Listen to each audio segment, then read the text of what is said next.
Good evening, everybody. My name is Lane. And my name is Sandra, and we are the co-founders of Science and Social Justice. Science and Social Justice, which we will be referring to as SCSJ, is the legacy of two previous senior projects. The first was created by Audrey DeGua, class of 2022. Her project highlighted women in STEM through an impactful documentary and a panel of women scientists who graduated from Roper. The second was created by Claire Martin, class of 2023. Claire tasked young women at Roper to facilitate an experiment day at the lower school, which provided hands-on science experiments for everyone involved. We admired these projects and wanted to continue Audrey and Claire's work, combining science and social justice.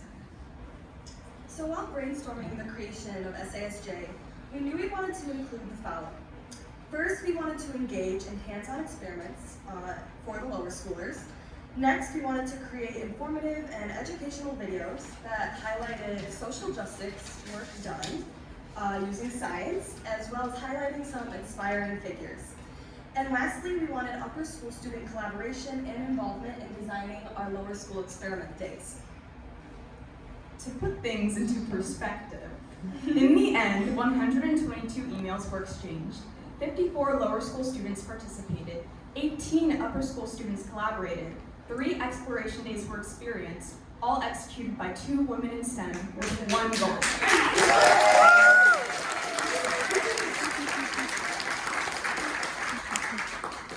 Thank you.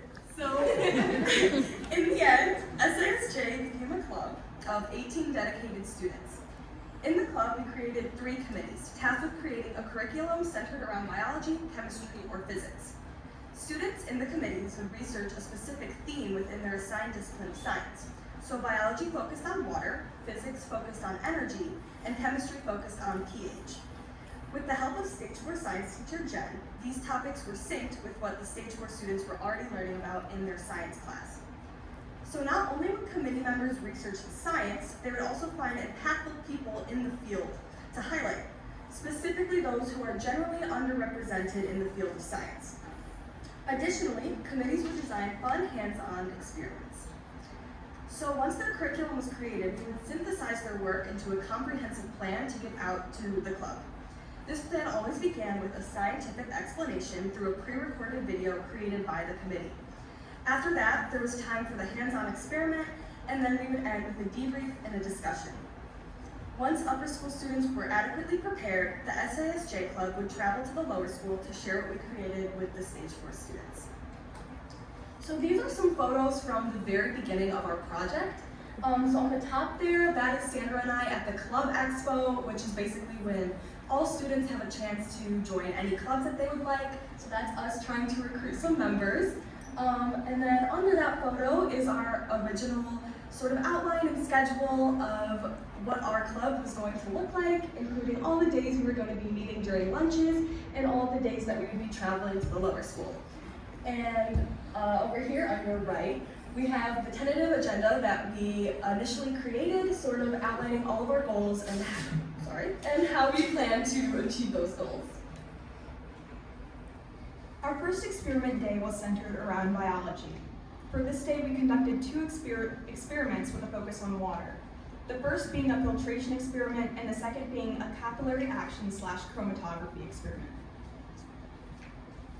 So for the filtration experiment, the biology committee decided on using different contaminants. So we cut recycled plastic bottles in half and used the coffee filters to go on top. We then gave students different sized contaminants, from gravel to popcorn kernels.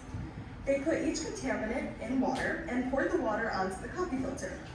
This was conducted to demonstrate how filtration systems aren't one size fits all. The second was a capillary action experiment. So students colored the ends of a piece of paper towel and stuck each end of the paper towel into 2 different cups of water.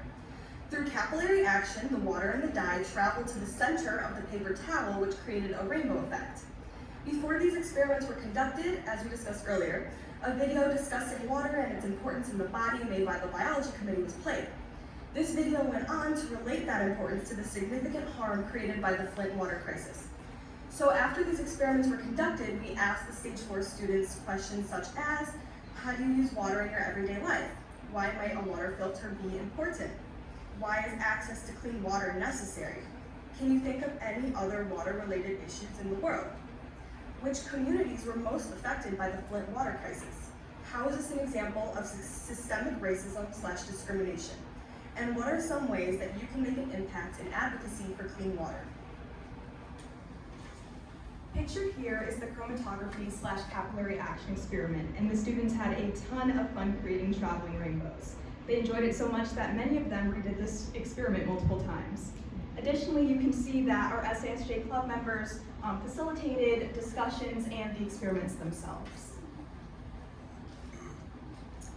All right, so our second visit to the stage 4 was centered around physics, and furthermore was centered around energy. So we wanted to emphasize the topics of kinetic and potential energy and decided to use a Newton's cradle to do so. So students ended up constructing and customizing their very own Newton's cradles. Students constructed DIY Newton's cradles using pieces of string, wooden beads, and pre-made structures constructed from cardboard and popsicle sticks. Each student strung 5 beads and taped them to their pre-made structure, making sure to suspend them at a movable length. Everyone was encouraged to personalize their beads and structures to make it their own. The result of the experiment creatively showcased the law of conservation of energy in action. During the discussion portion of the workshop, different kinds of energy were touched on through the following questions. What types of energy do you use, including sound, kinetic, potential, gravitational? What types of energy do you use in your everyday lives, such as electrical energy, gravitational, potential, kinetic, chemical, etc.? Since we understand that energy is integral to everyday life, what would happen if you lacked energy, and why could this be bad? Additionally, what are some ways that people have advocated for making energy accessible? We wanted the students to understand the importance of energy equity and how making it accessible was integral to the quality of human life. So here are some photos from our physics visit, and all of the Newton's cradles that you see on the counter and a close-up over there were made and customized by the Stage 4 students. And I think they really loved the personal touch that they were able to put on it. And on the top right corner, we have one of our SCSJ members talking about some of the science of the Newton's cradle. Our final experiment day was centered around chemistry. For this day, we conducted an experiment focused on pH.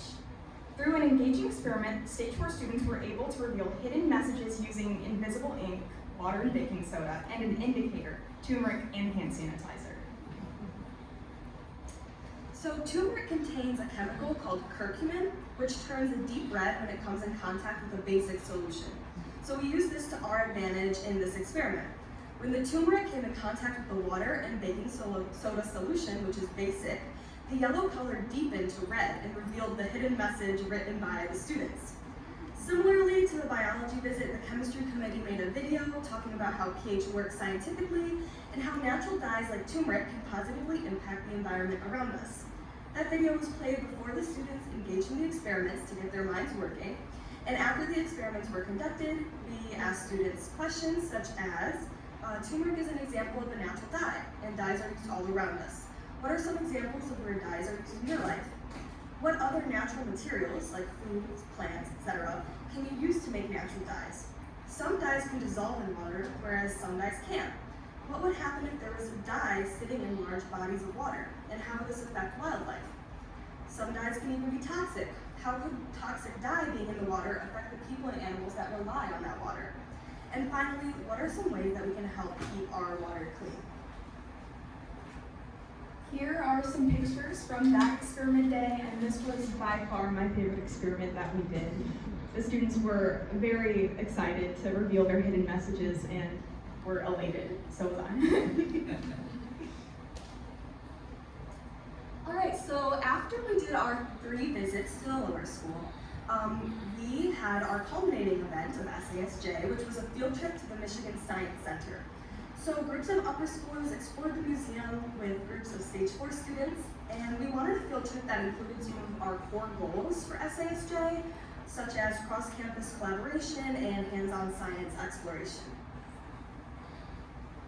This was a very fun event for the kids, including the upper schoolers, and we really enjoyed our time. As you can see, many of us participated in the hands-on activities and wonders of the Science Center. And next we have some videos.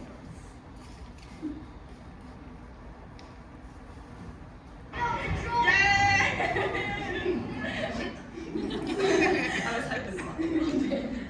So that's what they were in, like an electrical engineering exhibit, and so that the second video is also from that exhibit.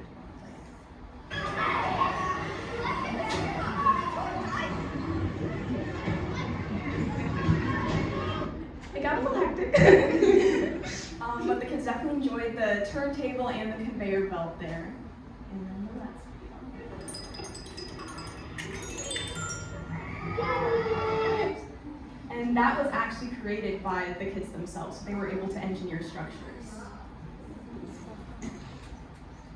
And then, finally, during our visit, we were able to watch an interactive presentation on the states of matter and pressure.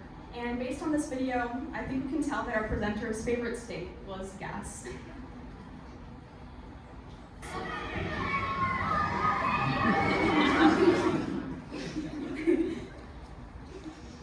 Alright, so now as the presentation comes to a close, we wanted to include some final reflections on SCSJ. So we could not be happier with how this project turned out.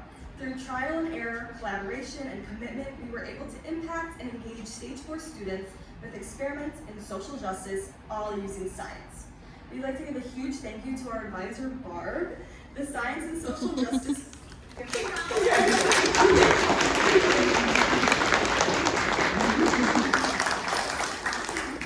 the Science and Social Justice Club members, the Stage 4 team, and the administration for your hard work and support with this project. You all brought our vision to life. Thank you for never telling us that our goals were too ambitious, too complicated, or too time-consuming. We could not have done this project without the support from our Roper community. Now we have time for questions if there are any. No, wait. Oh, yes. Why did you choose to do this with Stage 4 kids instead of other kids? I think that there is sort of an intellectual curiosity there. We did want to engage the lower school as well as like the upper school. We did sort of teeter between like, should we do like stage 2 or stage 3, but we found that like stage 4 specifically had like the intellectual curiosity as well as like the capacity to handle the experiments that we were doing. Any other questions? Do you have any plans for additional experiments to be carried out by successors?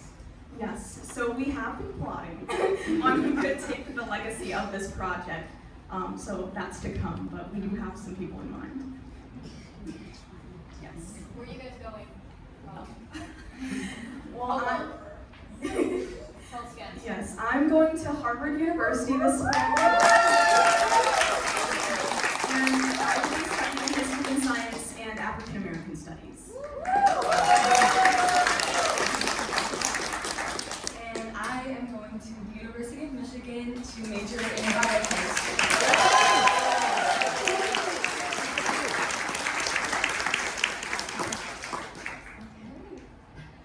Thank you all so much for attending tonight, to support Roper seniors and their endeavors, and for being such active listeners and participants.